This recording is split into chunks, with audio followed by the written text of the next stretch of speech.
Konflik di Timur Tengah memasuki fase baru yang lebih kompleks setelah Irak dilaporkan semakin terbuka berada di pihak Iran dalam menghadapi Amerika Serikat dan Israel. Langkah ini menjadi titik penting yang berpotensi memperluas konflik dan membuka front baru di kawasan. Sebelumnya, kelompok-kelompok milisi di Irak yang memiliki kedekatan dengan Iran telah lama aktif melakukan serangan terhadap target-target yang terkait dengan Amerika Serikat. Aktivitas ini tidak hanya menunjukkan dukungan terhadap Teheran, tetapi juga mencerminkan dinamika kekuatan di dalam negeri Irak yang semakin bergeser.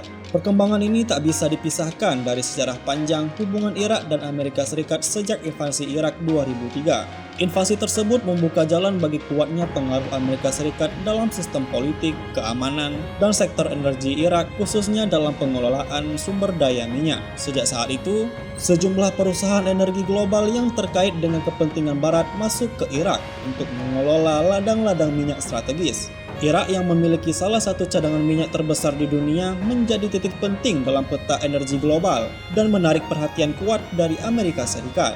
Kondisi ini memicu persepsi di kalangan masyarakat dan kelompok politik Irak bahwa kehadiran Amerika Serikat tidak terlepas dari kepentingan strategis terhadap sumber daya alam.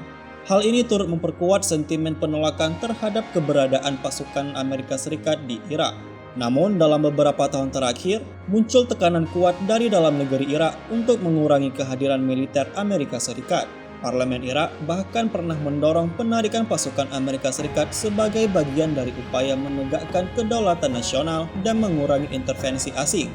Di sisi lain, posisi Irak juga dipengaruhi oleh kedekatan geografis dan hubungan politik dengan Iran, yang menjadikan negara ini berada di tengah pusaran persaingan kekuatan besar di Timur Tengah.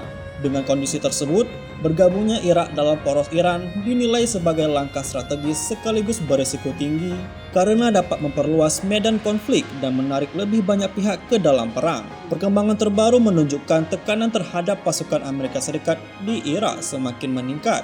Serangan drone dan rudal dari kelompok perlawanan membuat posisi pangkalan militer Amerika Serikat menjadi rentan dan terus menjadi target.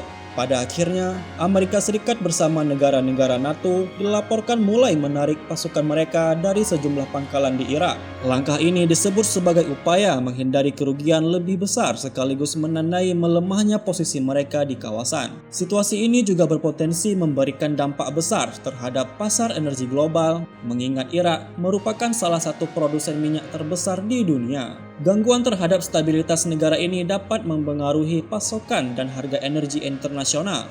Dengan berkembangnya situasi ini, ketegangan di Timur Tengah diperkirakan akan terus meningkat dan membuka kemungkinan terjadinya konflik skala besar yang dampaknya tidak hanya dirasakan di kawasan, tetapi juga secara global. Tim Liputan melaporkan untuk Puja TV.